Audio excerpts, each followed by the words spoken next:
ఇప్పుడు మాకు కొత్త విషయం తెలిసింది, రేపు పొద్దున మేము సంతోష్ రావు పైన కూడా కేసులు పెట్టాలి, ప్రభుత్వాన్ని కలవబోతున్నాం, సో కవితక్కను కూడా కలవబోతున్నాం ఈ విషయం పైన అని చెప్పేసి నేరాల బాధితులు కూడా మాట్లాడుతున్నారు. సో వీటికి కట్టుబడి కవిత వీళ్ళ పక్షం నిలుస్తుందా, ఎట్లా చూస్తున్నారు? 100% కూడా చాలా ఓపిక్గా రాజకీయ పరమైనటువంటి అంశాల తొందరపడకుండా టీఆర్ఎస్ పార్టీలో చేస్తున్నటువంటి కుట్రల్ని నిదానంగా తన బయట ప్రపంచానికి తెలిసేటటువంటి విషయాన్ని కవితక్క గారు తీసుకొచ్చారు.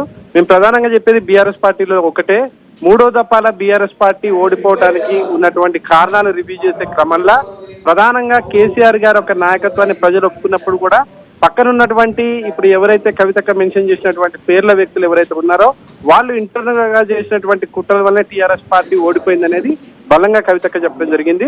ప్రజలకు కూడా ఈ నిజాలు తెలిసినప్పుడు కూడా ధైర్యంగా టీఆర్ఎస్ పార్టీలో ఇంటర్నల్ గా అందరికి తెలిసినప్పుడు కూడా ఇప్పటి వరకు కూడా ఎవరు మాట్లాడేటటువంటి పరిస్థితి కనపడలే.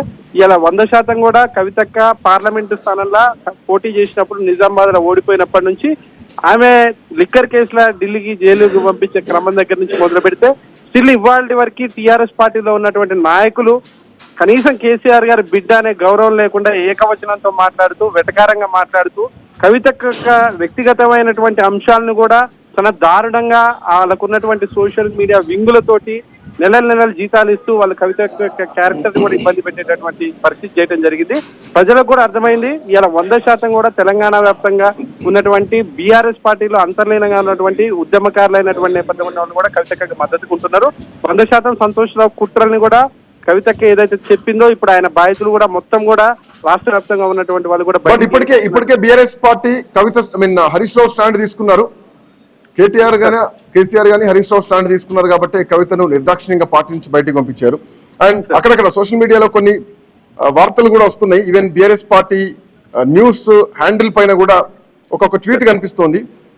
కవితను ఇప్పటివరకు కల్వకుంట్ల కవితగా మాత్రమే చూశారు, ఇక నుంచి దేవనపల్లి కవిత అని వాళ్ళు ట్వీట్ చేస్తున్నారు. ఇన్ని రోజులు బీఆర్ఎస్ పార్టీకి బీజేపీ కాంగ్రెస్ పార్టీల నుండి ఫేక్ న్యూస్ లో బెడదుండే, ఇప్పుడు దేవనపల్లి కవిత వర్గం నుండి సమస్య మొదలైందని చెప్పేసి బీఆర్ఎస్ పార్టీ నాయకులు కార్యకర్తలు ఇంటి పేరును కూడా మార్చేశారు. గతంలో షర్మిలకు ఎట్లాంటి పరిస్థితి వచ్చింది, ఇప్పుడు కవిత విషయంలో కూడా అదే జరుగుతోంది. దీన్ని ఎట్లా చూస్తున్నారు? ఆమె దక్షిణ భారతదేశంలో జైలలిత అవుతుందా షర్మిల అవుతుందా అనేది ప్రజలు నిర్ణయిస్తారు సార్. కానీ మేము అనేది అదే, బీఆర్ఎస్ లో కొంతమంది వ్యక్తులు కొంతమందిని అపాయింట్మెంట్ చేసుకుని దాదాపు ఆ కవితకి నిన్న పెళ్ళైనట్టుగా నిన్ననే ఇంటి పేరు మారినట్టుగా చేస్తున్నారు. మరి ఇన్నేళ్లు 20 ఏళ్ల పాటు బీఆర్ఎస్ పార్టీలో ఉన్న కవితక్కని అందరు కల్వకుంట్ల కవితగా ఎందుకు పిలిచిరని మేము కూడా అడుగుతున్నాం సార్. 20 ఏళ్ళు గుర్తుకు రాని కవితక్క ఇంటి పేరు రాత్రికి రాత్రి నిన్నటి నుంచి రావడానికి గల కారణం కూడా ఎవరైతే కవితక్క వాడుతున్నటువంటి పేర్లు ఉన్నటువంటి నాయకులు వాళ్ళకి సంబంధించినటువంటి వ్యక్తులు దాన్ని చేస్తున్నారు సార్. ఆమె రక్తము కేసీఆర్ గారి రక్తము, ఆలోచన విధానం కేసీఆర్ గారి విధానం ఉంటది. మరి ఈ 20 ఏళ్ళు గుర్తుకు రాని ఇంటి పేరు ఇయ్యాలెందుకు గుర్తొచ్చిందని మేము అడుగుతున్నాం. వీళ్ళు ప్రతిపక్ష పార్టీల కంటే దారుణంగా కవితక్క విషయంలో మాట్లాడటం అనేది ఒక మహిళా నేతగా వీళ్ళు అగౌరవపరచడం అనేది మేము దీన్ని తీవ్రంగా ఖండిస్తున్నాం. ఇలా ఆ అగౌరవపరుచుతూ చేసిన పనుల వల్లనే ఇలా బీఆర్ఎస్ పార్టీ ఈ పరిస్థితిలోకి వచ్చింది. మేము 100కి 1000% మళ్ళీ చెప్తున్నాం, బీఆర్ఎస్ పార్టీలో ఉన్నటువంటి ఖచ్చితంగా కవితకి ఎవరైతే పేర్లు ఇస్తున్నారో వాళ్ళు పెద్ద కోట సామ్రాజ్యంగా తయారయ్యి కోటరీగా చేయి అక్కడ సామాన్యుల్ని సైతం కేసీఆర్ గారికి అందుబాటులోకి లేకుండా చేసినటువంటి సందర్భాలని ఇలా బీఆర్ఎస్ పార్టీ ఓడిపోయే పరిస్థితి వచ్చింది. బట్ ఈ రోజు కవిత లీక్ చేసినటువంటి ఈ విషయాలన్నీ కూడా కేసీఆర్ కు తెలియదా? కేసీఆర్ దృష్టిలో లేవా? హరీష్ రావు సంతోష్ రావు ఇన్ని చేస్తున్నారని చెప్పేసి రావణ చేతులు పట్టుకొని కూడా బతిలాడారు హరీష్ రావు అని చెప్పినటువంటి కవిత, రామన్ కేటీఆర్ ఎందుకు హరీష్ రావును అబ్జర్వ్ చేయలేకపోయారు, ఎందుకు గమనించలేకపోయారు? 20-25 మంది ఎమ్మెల్యేలకు ఎన్నికలకు డబ్బులు ఇచ్చారు అని కవితకు తెలిస్తే ఈ విషయం కేటీఆర్ తెలియకుండా ఉంటుందా? కేసీఆర్ వరకు వెళ్లకుండా ఉంటుందా? ఒక కోటరీ నిర్మిస్తే ఎందుకు మరి అట్లాంటి హరీష్ రావును బీఆర్ఎస్ ఎందుకు దగ్గర పెట్టుకుంది? పార్టీలో అంతర్గతంగా జరుగుతున్నటువంటి విషయాలను ప్రస్తావిస్తే ఎందుకు కవితను బయటకు గెట్టేయాల్సి వచ్చింది?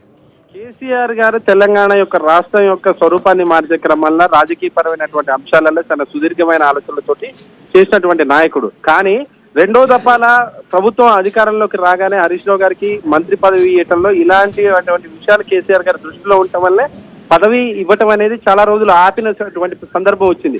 కానీ నిత్యం 24 గంటలు కేసీఆర్ గారి చుట్టూ ఒక కోటరీగా మారినటువంటి వ్యక్తులు ఈ నిజాన్ని కేసీఆర్ గారి దృష్టికి తీసుకుపోయినా మనం అబద్ధం చెప్పి సృష్టిస్తున్నటువంటి అబద్ధాలుగా మార్చి కేసీఆర్ గారికి చెప్పినటువంటి సందర్భాలు వచ్చినాయి. ఆయన ఒక రాజకీయ భీష్ముడిలాగా రాజకీయపరమైన భవిష్యత్ ఆలోచనలతో ఉన్నటువంటి కేసీఆర్ గారిని చుట్టూ ఉన్న వాళ్ళు ఒక అబద్ధాన్ని పదే చెప్పడం వల్ల నిజంగా నమ్మాల్సినటువంటి పరిస్థితితో పాటు తెలంగాణ రాజకీయాలలో అస్థిరపరిచి ఇంటర్నల్ గా పార్టీలో జరిగేటటువంటి ఈ వాటి వల్ల తెలంగాణ యొక్క భవిష్యత్తు ఇది ఇబ్బందికరమైన పరిస్థితులకు జరగొద్దనే దాంట్లో కేసీఆర్ గారు చాలా మౌనంగా భరించినటువంటి సందర్భాలు ఉన్నాయి.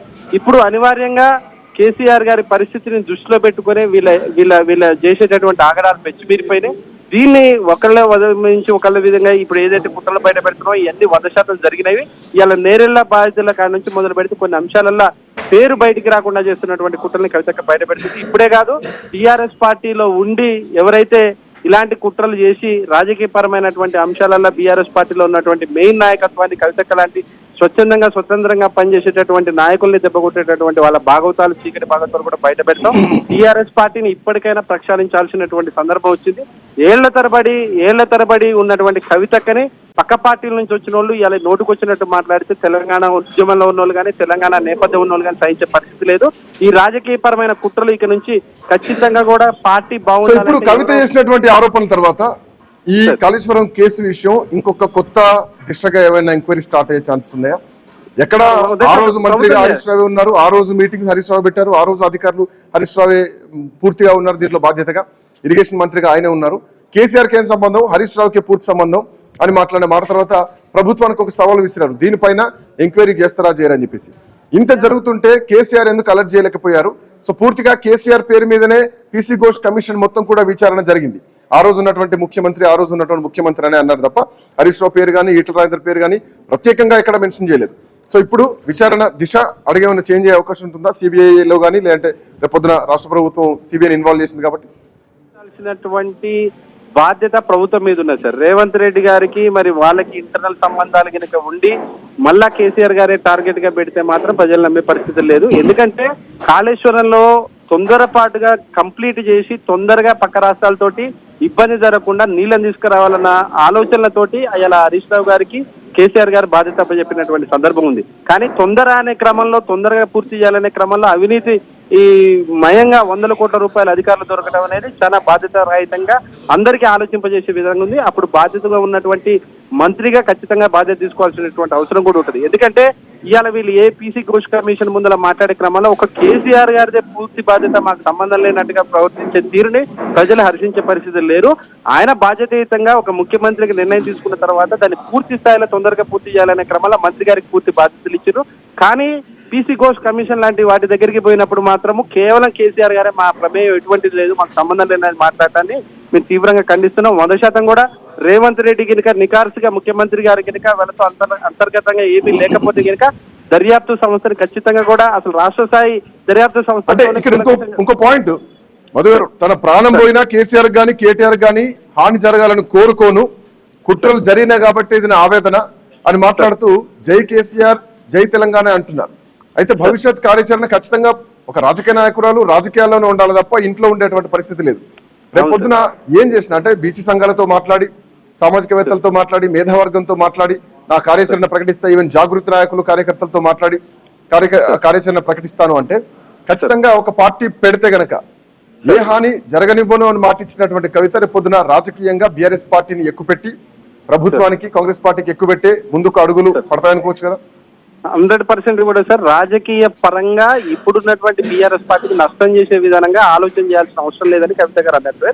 దానితో పాటు మేమనేది ఏంటంటే కవితక్క ఒక విజన్ తోటి బీసీలకి 42% కామారెడ్డి డిక్లరేషన్ తో పాటు భవిష్యత్తులో మెజారిటీగా ఉన్నటువంటి భారతదేశ వ్యాప్తంగా మెజారిటీగా ఉన్నటువంటి బలహీన వర్గాలు రాజకీయ ప్రాతినిధ్యం కోసం ఒక రాజకీయ వేదిక అవసరం అయితే 100% కూడా బీసీలకి మెజారిటీగా అవకాశాలు వచ్చే విధంగా రాజకీయ వేదిక చేయడానికి కూడా వెనకడుగు వేయదు సార్. ఎందుకంటే మేము చాలా లోతుగా చాలా మేధావులతోటి చాలా బలహీన వర్గాలకు సంబంధించిన సంఘాలతో పాటు బీసీ రిజర్వేషన్ల కోసం దాదాపు జైలుకి వెళ్లి వచ్చిన తర్వాత చేస్తున్నటువంటి ఆలోచనల 100% కూడా మెజారిటీగా 70-80% బీసీలకి చట్టసభల్లో అడుగు పెట్టే విధంగా బిల్లుతో పాటు రాజకీయపరమైన అవకాశాలు కల్పించాలనే లోతైనటువంటి ఆలోచన 100% కవితకు ఉన్నది సార్. భవిష్యత్తులో రాజకీయ పరంగా ఇప్పుడున్నటువంటి బీఆర్ఎస్ పార్టీలలో వాళ్ళకి ఆన్ చేయమని అన్నం కానీ రాజకీయ పరమైన కవితకు ఆలోచన విధానం ఎక్కడ ఆగదు సార్. 100% బిల్లు ఇంప్లిమెంట్ చేయడంలో కానీ కాంగ్రెస్ పార్టీలో ఉన్నటువంటి లోపాలను కానీ రేపు తెలంగాణ ఉద్యమంలో కీలకంగా పనిచేసి పక్క పార్టీలో నుంచి వచ్చిన వాళ్ళ వల్ల నష్టపోయినటువంటి వాళ్ళు కానీ బీఆర్ఎస్ పార్టీలు ఈ కోటరీల నష్టపోయి జీవితాన్ని 20 ఏళ్ళు 15 ఏళ్ళు జీవితాన్ని కోల్పోయినటువంటి ఉద్యమకారుల నేపథ్యం ఉన్న వాళ్ళని కానీ మేధావులను కానీ సామాజిక వేత్తల్ని గారు అందరినీ కలుపుకొని 100% కూడా రాజకీయపరమైన అంశాలలో భవిష్యత్తు కార్యాచరణ ప్రకటిస్తుంది సార్. 100% కూడా కేటీఆర్ ని హరీష్ రావును కాదని చెప్పేసి బీఆర్ఎస్ పార్టీ నాయకత్వం కవిత వైపు టర్న్ తీసుకుంటుందని మీరు అనుకుంటున్నారా? అట్లాంటి పరిస్థితులు ఉంటాయి ఇప్పటికీ? సింగరేణి విషయంలోనే అట్లాంటివి జరగలేదు, సింగరేణి జాగృతుల్లో కూడా అట్లాంటి పరిణామాలు ఎక్కడ జరగలేదు. మరి పొద్దున పార్టీ అనౌన్స్ చేస్తే అక్కడ అసంతృప్తులు మీ దగ్గరకు వస్తారన్నటువంటి గ్యారెంటీ ఉందా? మేము 100% కూడా జరుగుతుందని నమ్మం సార్. ఎందుకంటే ఈ కోటరీల్ని ఛేదించుకొని కేసీఆర్ గారు నిర్ణయాలు తీసుకునేటువంటి అధికారాన్ని వీళ్ళు ఆ స్పేస్ ని కలిగిస్తారనే నమ్మకం మాకు లేదు సార్. అదే ఉంటే ఇలా కవితక్కకి కన్నతల్లి లాంటి పార్టీ నుంచి సస్పెండ్ చేసి కేసీఆర్ గారి బిడ్డ మీద క్యారెక్టర్ కూడా ఇబ్బందికరంగా మాట్లాడినటువంటి వ్యక్తులు బయట వ్యక్తులు మాట్లాడితే భారతదేశంలో ఉన్న సమాజం మొత్తం కూడా ఒక మహిళను పట్టుకున్నట్టు మాట్లాడటం కరెక్ట్ కాదన్న సందర్భంలో కూడా బీఆర్ఎస్ పార్టీలో ఒక్కరు కూడా స్పందించలేదు సార్. మెయిన్ నాయకత్వం సొంత తోడబుట్టినటువంటి వ్యక్తులు కూడా స్పందించకపోవడం అనేది చాలా బాధాకరం. అంటే తనని ఒక మహిళ కనీసం అనేటటువంటి ఒక ఆడపిల్లని కంటూరు మన ఇంటి మనిషిని అనే భావం కూడా లేనటువంటి వ్యక్తులు మళ్ళా వెనక్కి తీసుకొచ్చేటటువంటి పరిణామాలు జరుగుతాయని మేము నమ్మాలి సార్. మేము కవితకు ఆలోచన విధానం ఒక్కసారి ముందడిగేసిన తర్వాత వెనక్కి చూసే రకం అయితే కాదు సార్. 100% కూడా బలహీన వర్గాలకు సంబంధించి తెలంగాణలో ఎటువంటి అయితే సామాజిక కోణంలో ఉన్నటువంటి అంశాలపైన రాజకీయపరమైన అడుగులు వేస్తుందని మేము పూర్తిసారి నమ్ముతున్నాం సార్. ఓకే, మంచిది, రైట్. థ్యాంక్ యూ మధు గారు, థ్యాంక్స్ ఫర్ జాయినింగ్. సో కవిత అటు ఎమ్మెల్సీ పదవికి బీఆర్ఎస్ పార్టీ ప్రాథమిక సభ్యత్వానికి రాజీనామా